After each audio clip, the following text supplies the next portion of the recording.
أمير أنت موقفة في اتهام في نشر كلمات مديح تعاطف وتشجيع عمل إرهابي. لا دعم استنى شوي دعم مستحيل أنا تعريف حيازة إعلانات تعرض على العنف والإرهاب، الكشف عن الانتماء إلى منظمة إرهابية. The interesting thing over here is the people who make these apps are Western companies. They talk about freedom of speech. And interestingly, then they hand over the same information to Western-backed governments who can then use that as acts of terrorism. And then that's exactly what she's facing. She might be sent into prison. She holds a second passport, an Israeli passport, right? She might be a dual citizen, a Palestine citizen by birth. She must have immigrated and gotten her second passport from Israel. And the matter here is of terrorism, right? They're trying to convict her of act of terrorism or a WhatsApp message. Now, a lot of people who come from wherever they come from, let's say people within the US or Canada or any other country, they have Palestine blood. So they want to support their homeland and they might have some pro-Palestine messages over their WhatsApp, their social media, etc. The other thing is that prisoners of war, right? A country that has a larger number, a larger pool of prisoners of war, they have more negotiation rooms.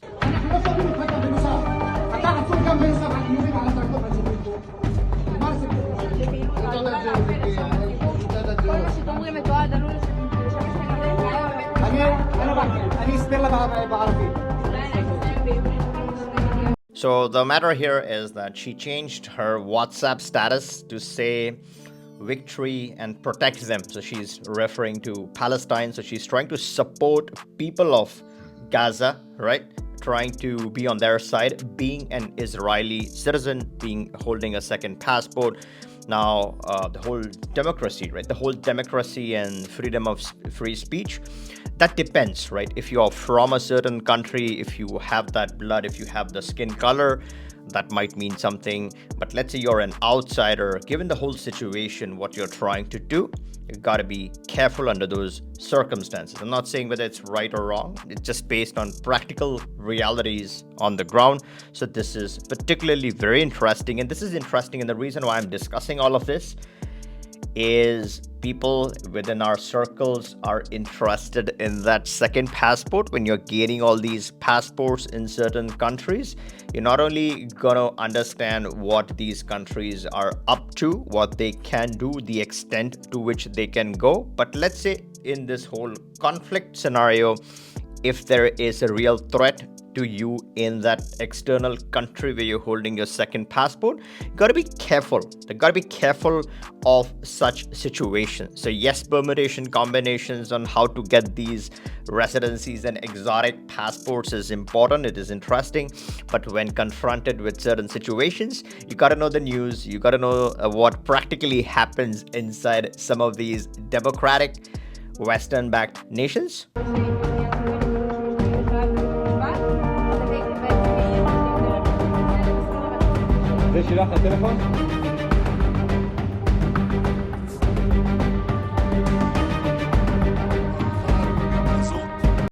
So this is very interesting, particularly interesting. So they passed a counter-terrorism bill which criminalizes the consumption of terrorist material, right? So what is terrorist material?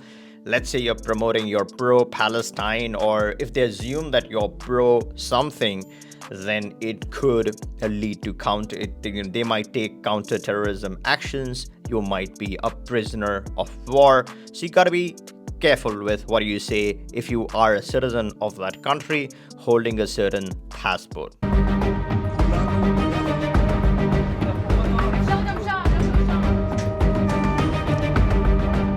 So over 1.2 Palestine people in Israel hold Israeli citizenship, hold that second passport.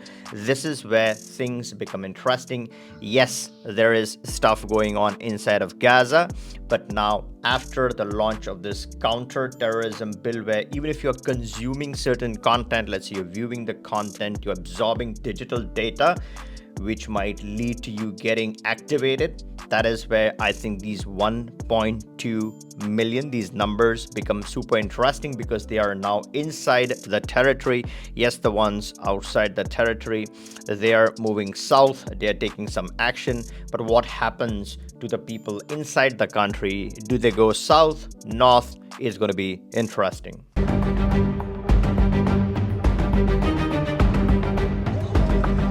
So when you talk about social media post, you talk about freedom of speech, and you're posting some content, you're thinking, you're speaking your mind out loud, you're supporting a certain cause, and two people might support different causes, right? One might support cause A, one might support cause B. But when you're using all these free speech tools, and these tools then collude with the makers of these tools, you gotta be aware of where you're putting information, who you're giving this information, and for what purposes.